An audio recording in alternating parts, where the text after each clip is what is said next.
Selamat pagi Bapak dan Ibu, jemaat Tuhan yang dikasihi oleh Tuhan. Selamat hari Minggu di hari yang cerah ini, di bulan September yang baru ini. Semoga kita diberikan kekuatan daripada Tuhan. Mari kita sebelum menyembah Tuhan, kita berdoa dulu.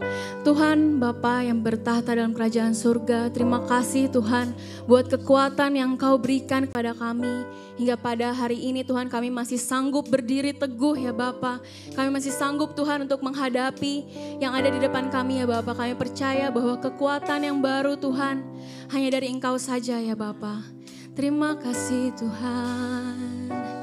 Mari kita siapkan hati, kita mau menyembah Raja di atas segala Raja.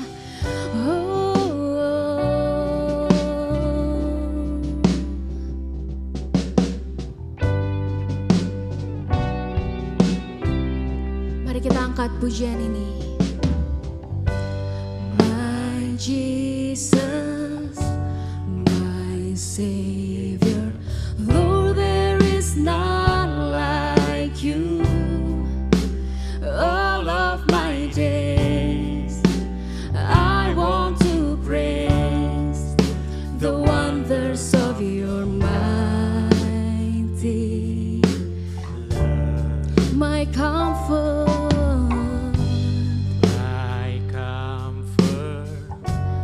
my shelter, tower of refuge and strength.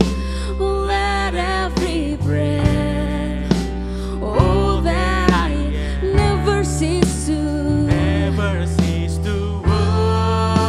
worship you. Katakan, shout to the Lord, shout to the Lord, all the earth, let us sing. Power and majesty, praise to the King. Mountains bow down and the seas will roar at the sound of your name. I sing for joy at the work of your hand. Forever I love you, forever I'll stand. Nothing compares to the promise I have in you.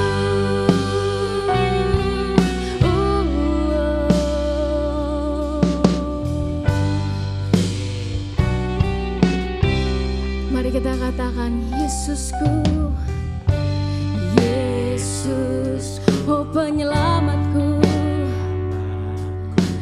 Tiada yang seperti Engkau. Setiap ku memuji keajaiban kasih-Mu. Katakan dia penghibur, oh pelindung, menara kekuatan. Biarlah semua yang bernafas tak berhenti menyembah-Mu.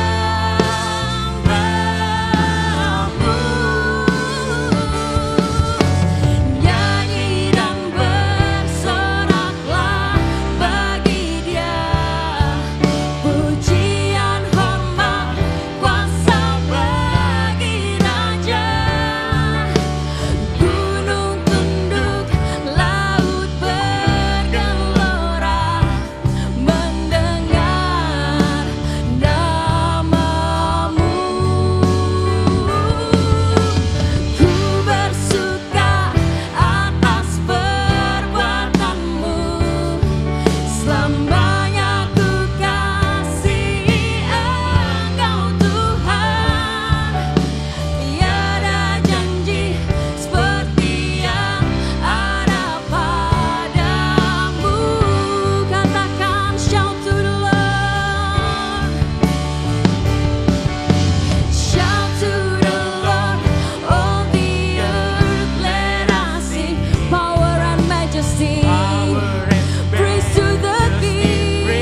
promise.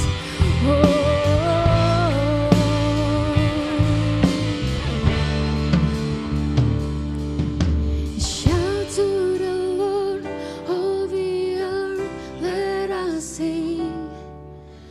Power and majesty, praise to the King. Mountains bow down, and the seas will roar at the sound of your name. I sing for joy at the work of your hand. Forever I'll love you. Forever I'll stand, Lord. Nothing compares to the promise I have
kami tinggikan, Engkau yang paling mulia kami sembah. Oh, thank you Lord. Terima kasih Tuhan buat kekuatan yang baru Kau berikan buat kami dimanapun kami berada ya Bapa. Kau yang selalu menuntun kami ya Bapa. Kau yang selalu mengiringi langkah kami ya Tuhan. Terima kasih ya Bapa. Jemaat, kita akan mengambil perjamuan kudus. Mari kita siapkan hati dan juga roti dan anggur perjamuan. Baik Bapak, Ibu, Saudara sekalian yang terkasih di dalam Tuhan, mari kita persiapkan hati dan pikiran kita, roti dan anggur untuk mengambil perjamuan kudus pada ibadah kita pagi hari ini.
Baik, mari kita mengangkat roti perjamuan sebab firman Tuhan katakan demikian, sebab apa yang telah kuteruskan kepadamu telah aku terima dari Tuhan, yaitu bahwa Tuhan Yesus pada malam waktu ia diserahkan mengambil roti dan sesudah itu ia mengucap syukur.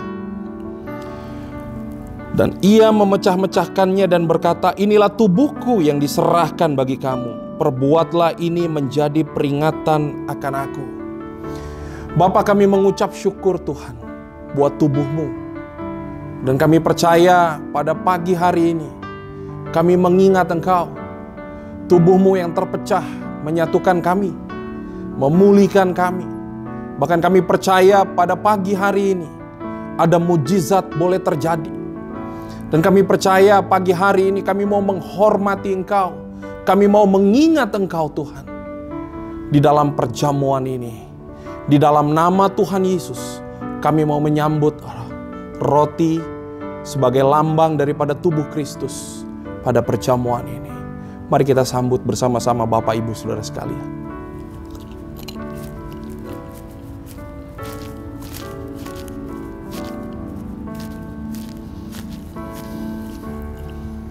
Mari kita mengangkat cawan. Demikian juga ia mengambil cawan sesudah makan lalu berkata, cawan ini adalah perjanjian baru yang dimateraikan oleh darahku. Perbuatlah ini setiap kali kamu meminumnya menjadi peringatan akan aku. Bapa, kami mengucap syukur buat darah yang tertumpah. Oleh karena darah anak domba kami boleh diselamatkan. Oleh karena darah anak domba kami boleh dikuatkan. Oleh karena darah anak domba kami boleh mendapatkan pembebasan. Hari ini Tuhan, kami mau mengambilnya. Kami mau meminumnya. Kami mau menjadi satu dengan Kristus. Di dalam nama Tuhan Yesus, kami mau sambut anggur perjamuan ini, yaitu darah anak domba. Di dalam nama Tuhan Yesus, mari kita sambut bersama-sama. Mari kita ucapkan syukur. Bapa, terima kasih buat perjamuan ini. Buat pemulihan, buat kesembuhan, buat mujizat boleh terjadi.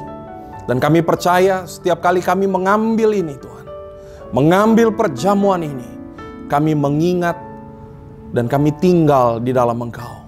Di dalam nama Tuhan Yesus kami berdoa. Amin. Kehidupanku dengan kemurahan-Mu, Kau masa depanku penuh dengan harapan. Aku ada saat ini, semuanya karena kasih-Mu. Aku hidup hari ini, semua berkat kemurahan-Mu. Terima kasih Yesus, Engkau sangat baik, teramat baik bagiku. Benar Tuhan, Kau hiasi kehidupanku, Kau hiasi kehidupanku dengan kemurahan-Mu. Kau rancangkan masa depanku penuh dengan harapan. Aku ada saat ini, semuanya karena kasih. Aku hidup, semua berkat-Mu Tuhan, semua berkat kemurahan-Mu. Terima kasih Yesus, Engkau sangat baik, teramat baik. Aku ada saat ini, semuanya karena kasih-Mu. Aku hidup hari ini, semua berkat kemurahan-Mu. Terima kasih Yesus, Engkau sangat baik, teramat baik.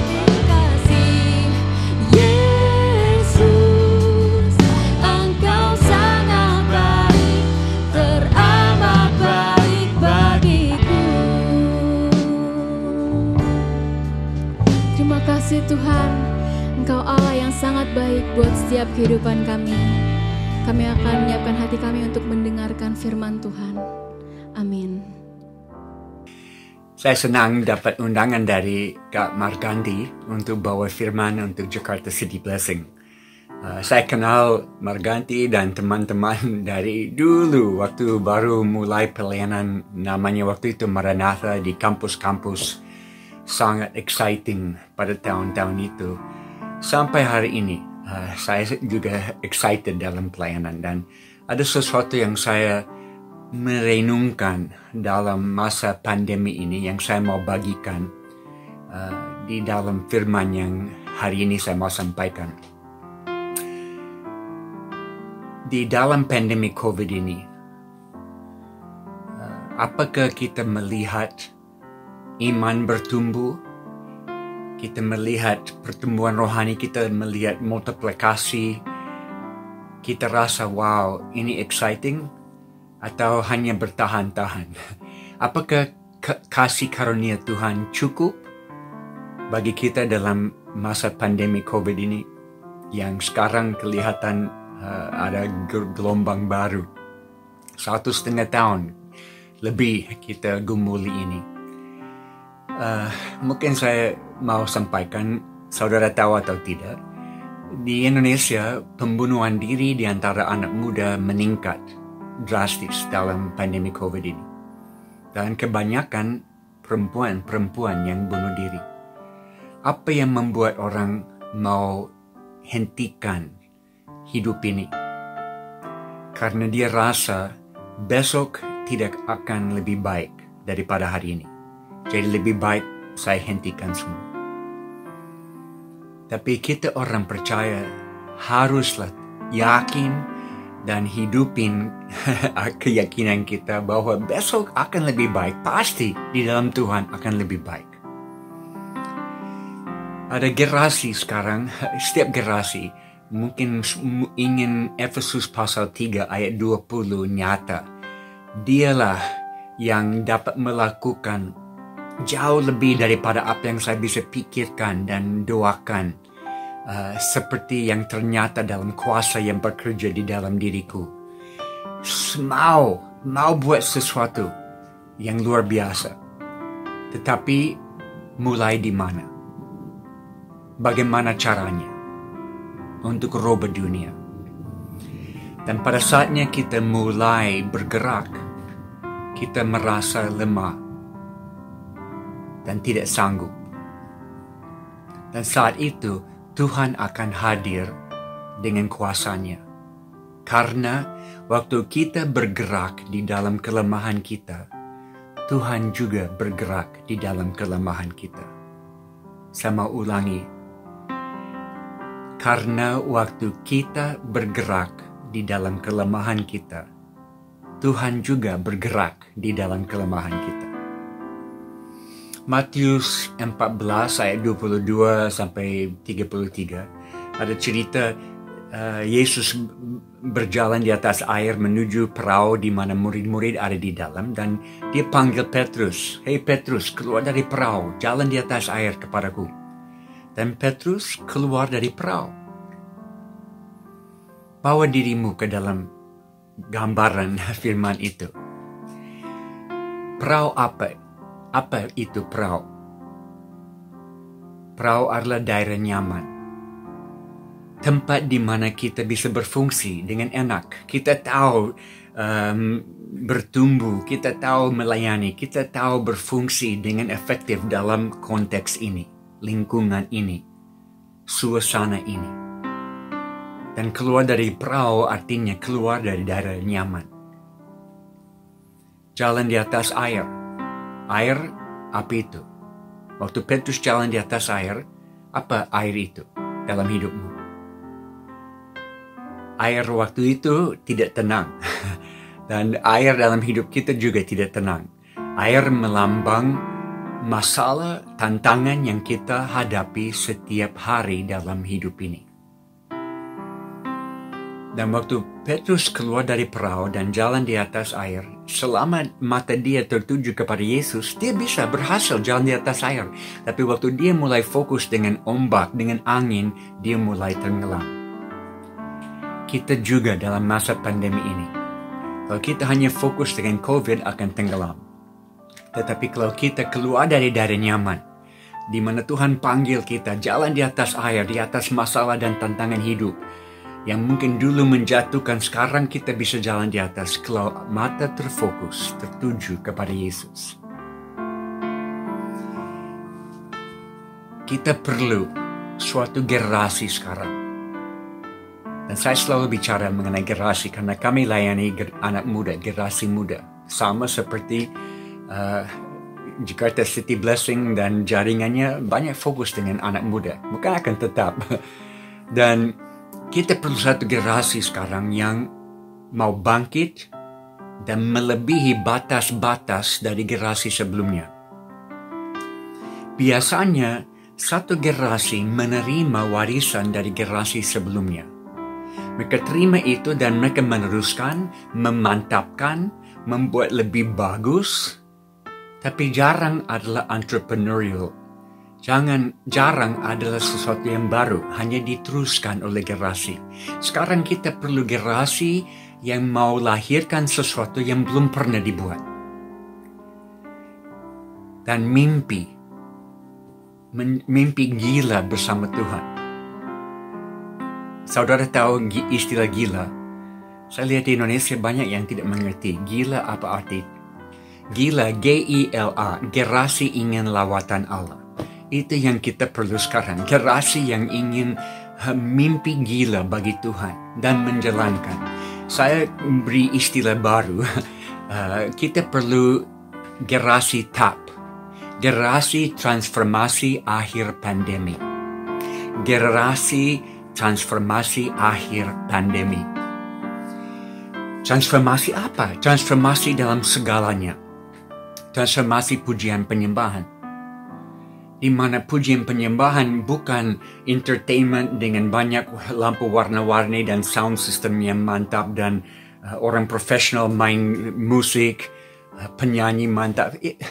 Tapi pujian penyembahan ditransformasi menjadi komunikasi dua arah bersama Tuhan. Yang bisa terjadi di pasar, bisa terjadi di taksi, bisa terjadi di bandara, bisa terjadi di danau, bisa terjadi di kebun. Bisa di mana-mana kita menyembah Tuhan dalam roh dan kebenaran. Pujian penyembahan ditransformasi. Transformasi doa, di mana doa bukan lagi daftar belanja yang kita mau minta dari Tuhan berkat-berkat ini. Tapi transformasi doa yang membawa hati kami fokus dengan penuaian akhir zaman. Doa yang fokus dengan orang-orang yang belum kenal Tuhan, belum dengar nama Yesus. Transformasi komunitas, di mana komunitas bukan itu istilah yang dipakai di mana-mana sekarang, sekular. Tapi gereja agak lambat untuk mengerti komunitas adalah keluarga sekarang. Transformasi ini bukan gereja rumah di mana ada ibadah di rumah. Tidak. Ini komunitas adalah keluarga di mana kita semua bertanggung jawab satu kepada yang lain untuk maju bersama Tuhan dan tidak mau satu orang tertinggal. Transformasi komunitas. Saudara generasi saya, dan mungkin yang nonton ini ada yang seumur dengan saya, generasi itu mungkin 80% peduli dengan agama. Tapi sekarang tidak. Generasi sekarang 12% saja yang peduli dengan agama. Dan COVID membuat banyak aktivitas keagamaan ditiadakan. Dan itu buat orang yang tergantung kepada aktivitas agama rasa kecewa berat, dan mereka kecewa dengan agama sekarang karena tidak memenuhi, menjawab keperluan pergumulan rohani. Dan pergumulan rohani sangat tinggi. Kehausan spiritual sangat tinggi sekarang. Tapi kepedulian terhadap agama mulai merosot, turun. Tapi banyak orang haus rohani. Jadi kita tidak bisa tunggu generasi berikut untuk sesuatu yang baru. Harus terjadi sekarang. Kebangkitan sekarang. Dan ayat-ayat yang saya mau baca hanya beberapa. Dari 2 Korintus pasal 12. Ayat 7-10. Yang saudara tahu, kita tahu ayat-ayat ini. Tapi lihat dalam konteks pandemi COVID ini. Dan misi yang Tuhan mau untuk kita sekarang. Saya baca. 2 Korintus pasal 12. Ayat 7-10. Dan supaya aku jangan meninggikan diri karena pernyataan-pernyataan yang luar biasa itu, maka aku diberi suatu duri di dalam dagingku, yaitu seorang utusan iblis untuk menggocok aku. Supaya aku jangan meninggikan diri. Tentang hal itu aku sudah 3 kali berseru kepada Tuhan, supaya utusan iblis itu mundur daripadaku. Tetapi jawab Tuhan kepadaku, cukuplah kasih karuniaku bagimu, sebab justru dalam kelemahanlah kuasaku menjadi sempurna.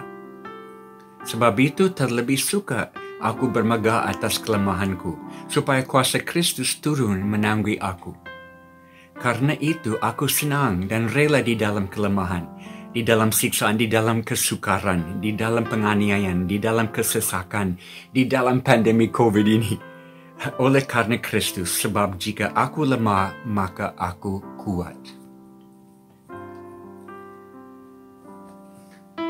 Ada beberapa hal saya mau kita sadar dari ayat-ayat ini. Pertama, dari ayat 7, kelemahan kita diizinkan oleh Tuhan. Itu nonjol sekarang dan diizinkan Tuhan. Paulus waktu dia tulis ini, ayat-ayat sebelumnya, ayat 1-6, dia buat seperti riwayat hidup dengan lamaran kerja. Ya, saya sudah lihat hal-hal yang orang lain tidak lihat. Saya sudah dengar hal-hal yang orang lain tidak dengar. Saya punya hubungan dengan Tuhan lebih dalam daripada semua orang lain. Tapi ada problem. Lebih banyak berkat yang kita alami dalam hidup ini, manusia lebih cenderung untuk tinggi hati, sombong. Dan sering hidup kita waktu dalam kekurangan, miskin, lebih dinikmati daripada hidup dengan semua kelimpahan. Dalam COVID ini banyak masalah keluarga, suami istri berontak dan saya buat banyak counseling keluarga. Dan waktu saya duduk dengan suami istri yang punya problem, saya selalu mulai dengan satu pertanyaan. Dalam pernikahanmu, kapankah waktu paling indah? Selalu jawaban, tahun-tahun pertama, waktu kami tidak punya apa-apa, hanya punya teman hidup dan punya Tuhan. Betul, waktu paling indah dalam hidup ini sering pada saatnya kita tidak punya apa-apa. Waktu baru mulai, harus berkorban tapi nikmati itu. Apa yang kita rasa sebagai keperluan, baik pribadi atau korporat dalam pelayanan, sudah sebelum COVID tidak jelas. Kita tidak tahu, kita bingung apa yang kita perlu. Banyak pikir perlu fasilitas, perlu kendaraan, perlu sound system, perlu hamba Tuhan yang luar biasa. Tapi sekarang dengan COVID, dengan pembatasan semua, kita tahu tidak perlu. Itu bukan hal yang absolut, yang harus. Di dalam pribadi pun, kita tidak selalu tahu apa yang kita perlu. Cerita yang lucu, satu kali saya ada di pedalaman Papua, di daerah Mambramo, daerah rawa, ada sungai, dan kampungnya terletak di samping sungai. Saya duduk dengan beberapa pemimpin suku itu, dan saya tanya, apa keperluan paling besar di suku ini? Dan saya kejut dengan jawaban mereka. Mereka bilang, Bapak, kami sangat perlu ikan di dalam kaleng. Ikan di dalam kaleng? Ini sungai di samping kampung ini, banyak ikan di kali. Dan saya sadar ada banyak pedagang lewat di situ dari luar dan mereka cari kulit buaya. Dan mereka tukar kulit buaya dengan ikan kaleng. Jadi masyarakat di sini rasa, kalau kami dapat ikan dalam kaleng, kami sudah tiba, kami sudah jadi mantap, kami sempurna, kami masuk dunia modern, berhasil. Kita tidak selalu tahu apa yang kita perlu, tapi Tuhan tahu. Dan lewat pandemi COVID ini, Tuhan ajar kita apa yang kita sebetulnya perlu. Kita selalu nyanyi, Yesus adalah segala-galanya bagiku. Tapi kita tidak tahu Dia adalah segala-galanya sampai hanya Dia yang ada dan semua yang lain sudah hilang. Hanya tinggal Yesus. Baru kita tahu hanya Dia yang kita perlu. Apa saja yang terjadi yang buat saya berseru kepada Tuhan, tolong, itu baik bagi saya.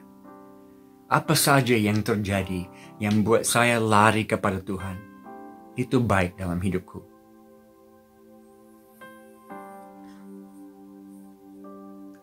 Satu bulan lalu, saya diundang ke satu restoran di hotel di kota kami yang agak baru. Mereka baru buka kembali sesudah lockdown.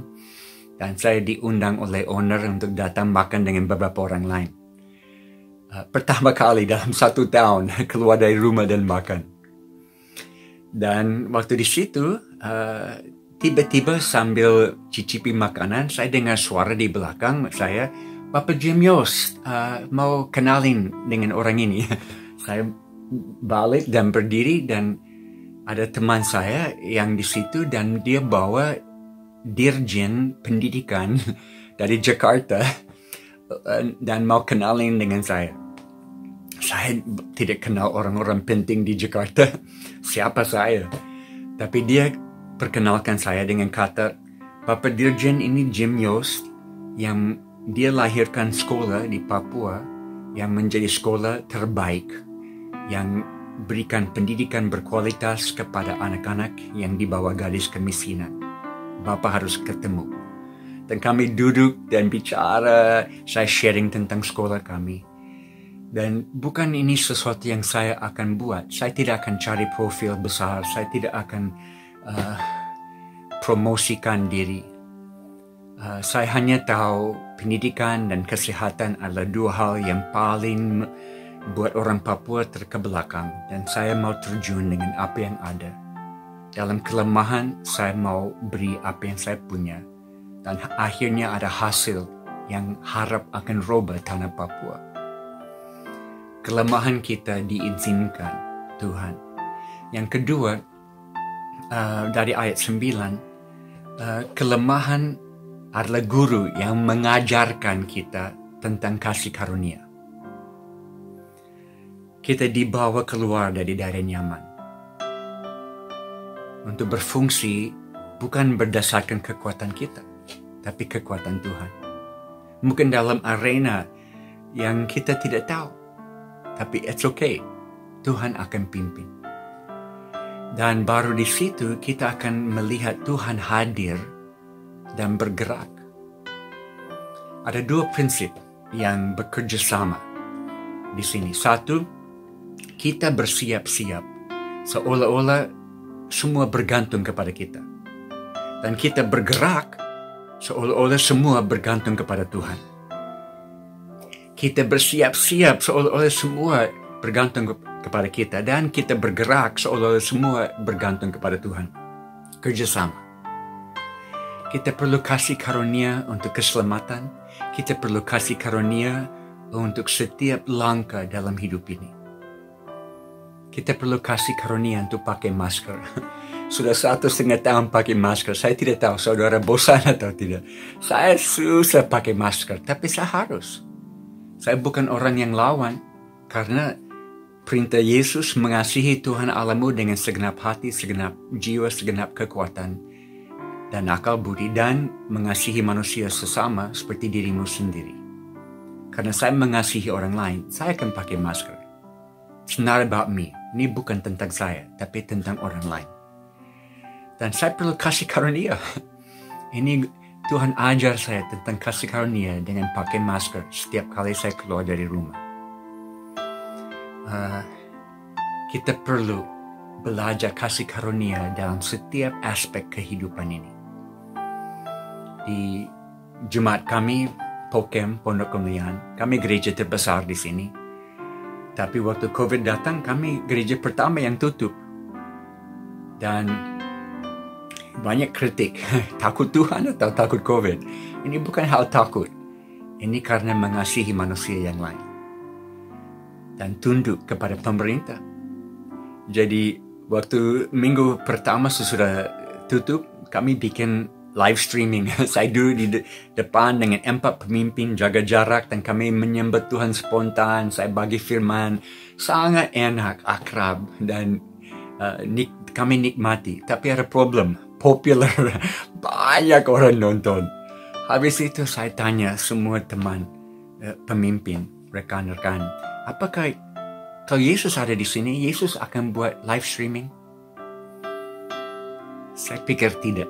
Karena waktu Yesus di bumi ini, dia menghindar dari popularitas. Saya bukan orang anti live streaming, dan mungkin ini akan live streaming. Tapi motivasinya, tujuannya yang penting. Kalau tujuannya hanya untuk bersaing dengan pihak lain atau tarik banyak viewers, banyak likes, lebih profesional, lebih canggih, cari popularitas, then I'm not for live streaming. Tapi kalau live streaming untuk menjangkau jiwa, untuk mempersiapkan jemaat Tuhan untuk melayani di luar dan melihat banyak orang datang kepada Tuhan, ya, mendukung. Jadi kami, sesudah 1 minggu kami mulai Discovery Keluarga, di mana kami persiapkan bahan dan kirim ke semua jemaat kami, dan mereka buat ibadah di rumah dan bermultiplikasi. Banyak sekali kelompok baru. Sampai seluruh Indonesia, ribuan orang menerima bahan Discovery Keluarga setiap minggu dengan diskusi untuk dewasa, pemuda, remaja, anak-anak. Semua belajar firman yang sama dengan aktivitas untuk membawa mereka menemukan kebenaran sendiri dan mempraktikkan minggu itu. Jadi saya terima kasih Tuhan, ada kasih karunia. Saya menemukan sesuatu yang saya tidak akan menemukan kalau tidak ada COVID. Dan poin terakhir, respons kita terhadap kelemahan adalah kunci yang membuka kenyataan pertolongan Tuhan dalam hidup kita. Respons yang paling penting. Ada pertanyaan yang selalu ditanyakan kepada saya. Jim, apa rahasia seseorang dapat menerima kelimpahan berkat dalam hidup ini? Dan jawaban, dia harus lebih dahulu siap menerima kerugian, baru dia siap menerima kelimpahan berkat. Harus siap menerima kerugian dulu. Kuasa Tuhan menaungi siapa? Orang yang super rohani, super talenta? Tidak. Tapi orang yang meresponi proses Tuhan dalam hidupnya dengan benar. Galatia 2:20, bukan saya yang hidup lagi, tapi Kristus yang hidup dalam saya. Karena saya sudah disalibkan bersama Kristus. Sudah bangkit dengan dia. Markus 10 ayat 17-18, Yesus diberi sambutan guru yang baik. Dan dia stop orang itu, jangan panggil saya guru yang baik. Karena saya hanya buat apa yang Bapa bicara. Saya buat apa yang saya lihat Bapa buat. Saya bicara apa yang saya lihat Bapa dengan Bapa bicara. Hanya saya buat apa yang dia sedang buat. Kita juga sama. Dan kalau kita sudah mati bersama Kristus dan hanya Kristus yang hidup lewat kita sekarang, tidak ada yang bisa menakutkan, tidak ada yang bisa intimidasi kita. Karena kita sudah mati. Sudah bangkit dengan dia. Contoh, saya punya beberapa hero dalam hidup ini, dan semua hero saya anak muda. Dan satu dari Pakistan, Malala, perempuan, yang beberapa tahun lalu, waktu dia ada di daerah yang sangat radikal di sana, di mana perempuan-perempuan muda dilarang bersekolah. Dan dia advokasi untuk perempuan bisa masuk sekolah. Dan satu hari ada orang datang dengan pistol dan tembak dia di muka. Dan dia hidup. Dan akhirnya dia dapat Nobel Peace Prize. Dan dia berkata, orang bisa ambil nyawa saya, tapi mereka tidak bisa ambil mimpi saya. Mereka tidak bisa ambil impian saya. Itu yang kita perlu sekarang. Generasi yang mau bangkit dan melihat. Ya, saudara, ada 3 respons yang saya lihat dalam COVID ini. Mungkin sama di Jawa dengan di Papua. 1, ada mereka yang bertahan-tahan sampai lewat ini kembali normal. Maaf, tidak akan ada normal lagi. Normal lama sudah lewat, tidak akan kembali. Ada respons kedua. Oh Jim, kami gereja jaringan rumah. Jadi kalau tidak ada ibadah besar, tidak apa-apa, kami teruskan. Salah juga. Respons ketiga yang saya advokasi, tidak ada sesuatu terjadi di bumi ini kecuali lewat saringan kehendak Tuhan. Ayub tidak bisa dicobai iblis kecuali ada izin dari Tuhan. Jadi kalau COVID terjadi, berarti Tuhan izinkan untuk membawa kita menemukan sesuatu, pintu-pintu dibuka yang baru, yang akan bawa kita ke dalam penginjilan akhir zaman. Semua tentang apa yang kami bisa buat untuk mempercepat tujuan kita di bumi ini. Bukan kenikmatan dunia, tapi memenuhi panggilan Tuhan. Kita perlu generasi yang senang di dalam kelemahan, bermegah dalam kelemahan, bertemu Tuhan di dalam kelemahan. Dan mungkin saya akhir dengan beberapa contoh dari hidup kami. Saya hanya bisa bicara tentang diri sendiri, bukan orang lain. Banyak tahu kami 45 tahun di Papua, dan tahun 77 waktu kami datang, saya dan istri baru nikah dan kami punya panggilan dalam hidup ini. Kami mau buat pelayanan yang orang lain tidak bisa buat atau tidak mau buat. Kalau orang lain bisa, silakan. Kami mau cari pelayanan yang orang lain tidak mau. Itu yang bawa kami ke Papua, Irian Jaya, dan ke suku yang paling terisolir, paling terkebelakang. Di daerah selatan, Merauke, tapi di tengah hutan, bukan dekat kota Merauke. Dan kami masuk dengan pesawat air, turun di sungai, dan mulai menyatu dengan satu masyarakat yang belum pernah ketemu orang dari luar. Kami yang pertama. Dan sesudah 1 bulan di sana, saya dapat hadiah di Papua. Namanya malaria. Kalau saudara datang ke Papua, pasti ada hadiah, pemberian malaria. Dan malaria di Papua bukan malaria ringan. Ini malaria paling ganas di dunia. Angkatan Laut dari Amerika sudah buat penelitian di seluruh dunia dan mereka menemukan di Papua adalah malaria yang tidak selalu bisa diobatin dengan obat yang ada. Selalu mutasi baru. Dan saya dapat malaria, panas tinggi, menggigil, muntah, dievakuasi dengan pesawat air keluar kembali. 2 minggu lagi, malaria lagi. Dievakuasi keluar, sembuh kembali, malaria lagi. Setiap bulan malaria, 1 tahun, 2 tahun, 3 tahun, malaria terus. Saya tanya Tuhan, kenapa saya dapat malaria? Apakah saya punya panggilan untuk sakit? Karena saudara, saya tidak punya teologi penderitaan. Saya punya teologi kemakmuran yang Amerika sudah bawa ke Indonesia, maaf. Tapi teologi penderitaan saya tidak punya. Saya harus belajar itu di Indonesia. Di mana saya percaya Tuhan adalah Jehovah Rafa yang mau menyembuhkan. Tapi kadang-kadang dalam hikmat dan pengetahuan dia sendiri, dia delay, dia tunda kesembuhan untuk maksud yang lebih mulia. Di mana kita bisa mencerminkan Yesus kepada dunia di dalam penderitaan kita. Dan saya dapat malaria terus sampai tahun ketiga ada terobosan dan banyak orang bertobat di suku kami sampai menjadi kegerakan 80% suku ini percaya Yesus. Beberapa tahun kemudian saya di satu rumah tradisional, kami duduk keliling api, bakar sagu, omong-omong. Dan ada satu bapak tanya saya, Jim, masih ingat tahun-tahun pertama waktu selalu sakit? Oh ya, saya ingat, tidak bisa lupa. Kami lihat Jim jatuh sakit, dibawa keluar, kami pikir dia tidak akan kembali. Tapi kembali lagi. Jatuh sakit lagi, dibawa keluar, kami pikir dia tidak akan kembali. Tapi kembali lagi. Ini mulai bicara kepada hati kami bahwa Jim bawa berita yang begitu penting, kami harus dengar ini. Apakah saudara bisa tangkap ini?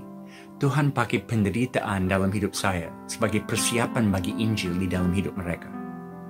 Dan kalau saya bisa menderita supaya satu suku datang kepada Tuhan, why not? Kenapa tidak?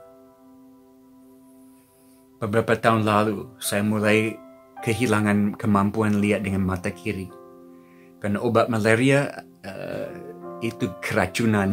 Dan kalau dimakan terus bertahun-tahun bisa bikin mata buta. Dan saya mulai buta mata kiri. Saya ke Houston Medical Center di Houston, Texas di Amerika. Mereka periksa di dalam, di luar, semua. Dan akhirnya saya dipanggil ke kantor dokter dan dia kasih lihat semua hasil penelitian. Dan dia bilang, matamu sudah rusak permanen. Ini kondisi tidak akan membaik, ini akan merosot. Dan mata yang lain akan ikut. Saya duduk santai. Oke dokter, terima kasih. Dia tegas, apakah saudara mengerti ini tidak akan membaik? Ini akan memburuk. Oke, terima kasih. Saya bangkit berdiri, mau menuju ke pintu, mau keluar. Dia stop saya, dia cegah saya di pintu. Dan dia dengan suara keras paling terakhir. Dan saya tidak bisa jamin kalau saudara kembali ke Papua dan dapat malaria 1 kali lagi, bisa buta total. Terima kasih dokter. Saya tahu dari dunia medis tidak ada penjelasan kenapa saya bisa melihat. Tapi Tuhan beri kasih karunia cukup 1 hari demi 1 hari bagi saya. Itu cukup. Dan kalau saya bisa kehilangan mata karena satu suku datang kepada Tuhan, why not? Kenapa tidak? Kami punya 3 anak perempuan yang lahir besar di hutan Papua.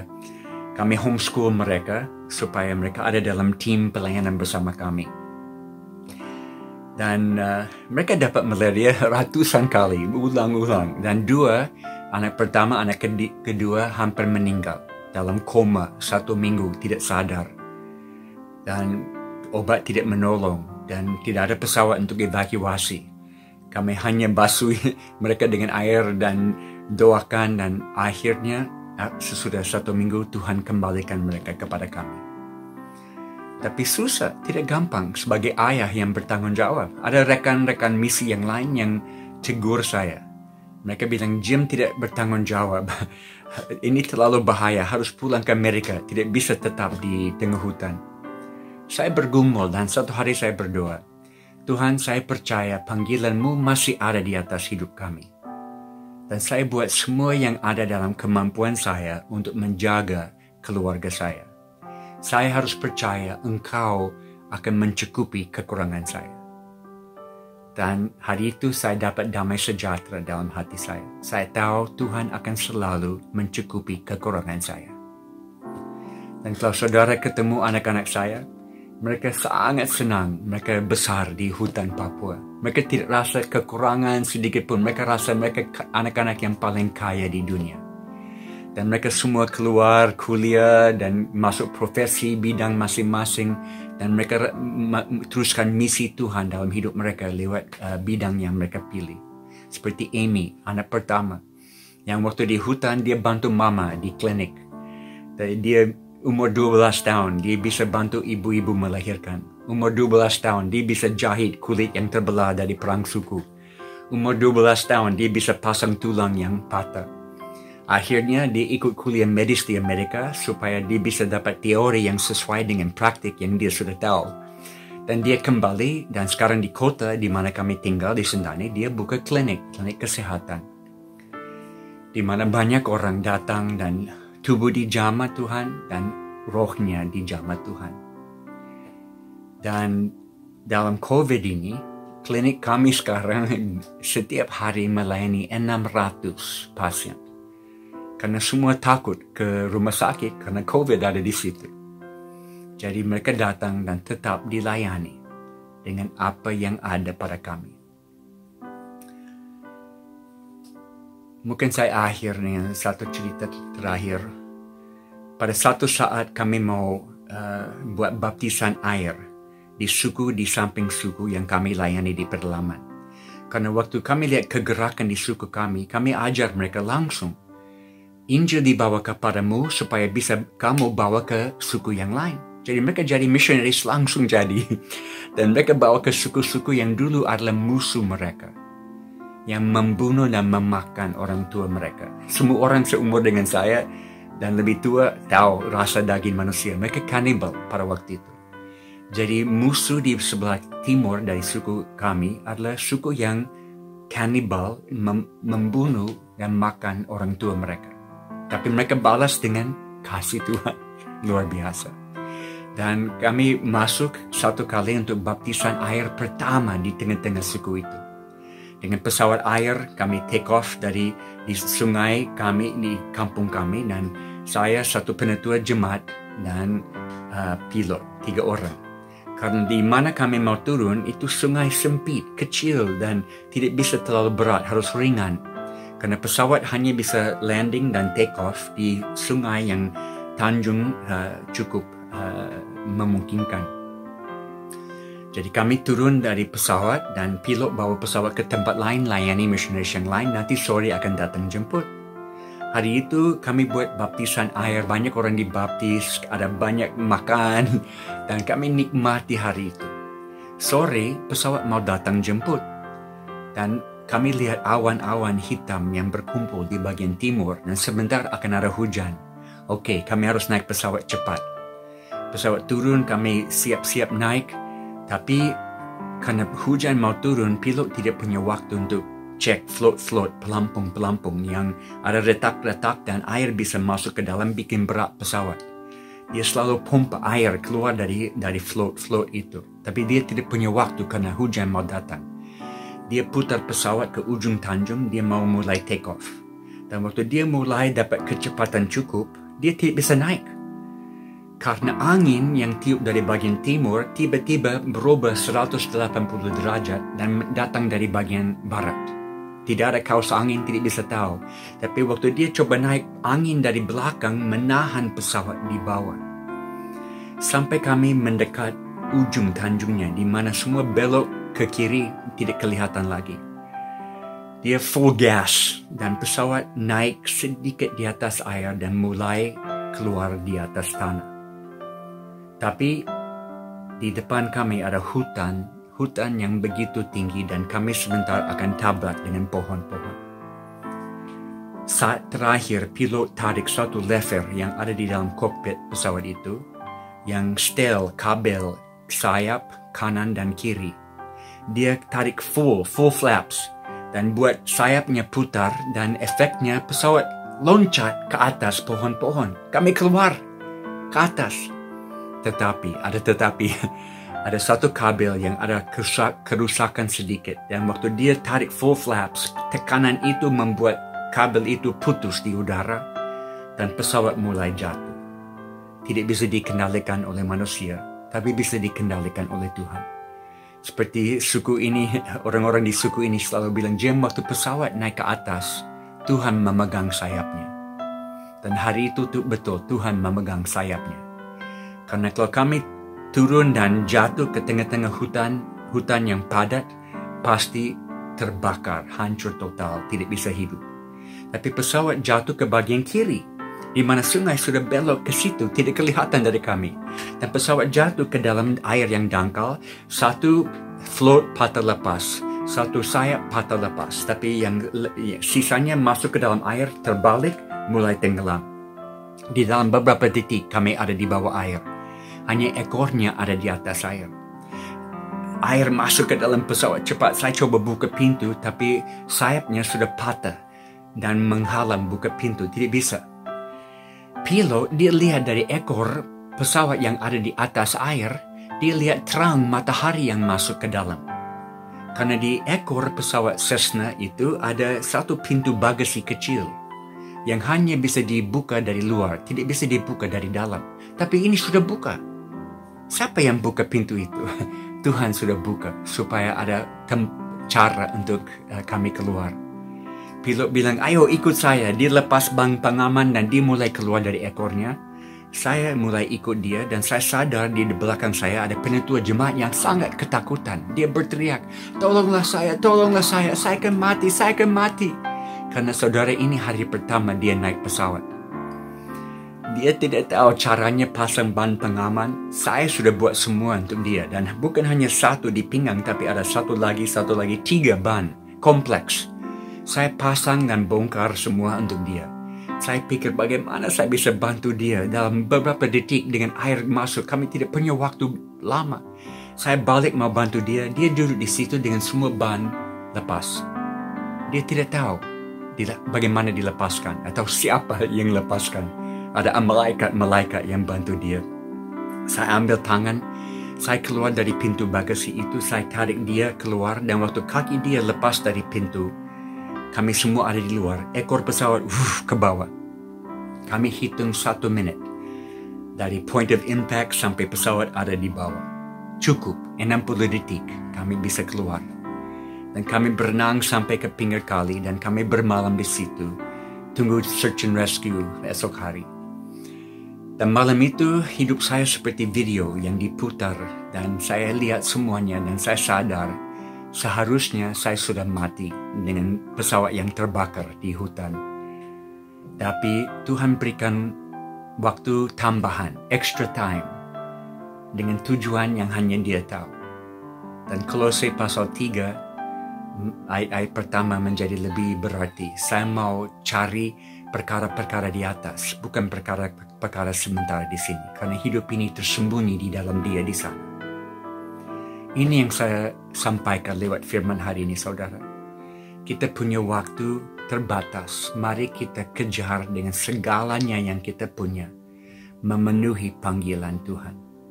Karena hidup ini bukan tentang kenikmatan kami, tapi bagaimana kami bisa dipakai dalam tangan Tuhan, alat yang berguna untuk membawa banyak orang kepada Dia dengan waktu sisa yang kita punya.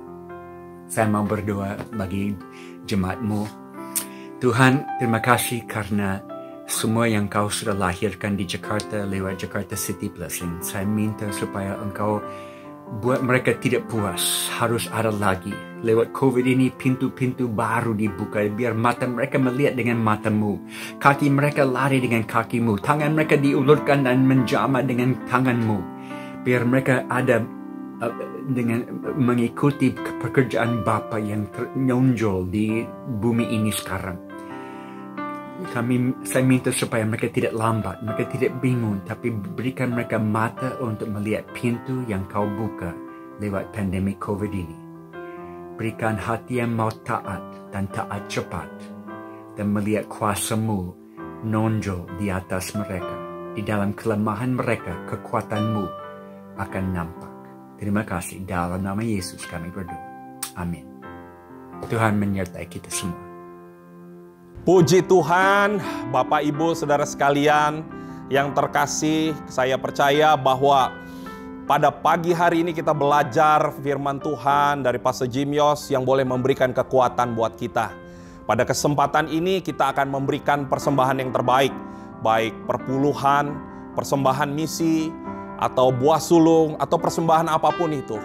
Di layar monitor Anda tertera QRIS buat perpuluhan maupun misi, dan saya percaya semuanya bisa kita lakukan, pemberian yang kita lakukan untuk menghormati Tuhan.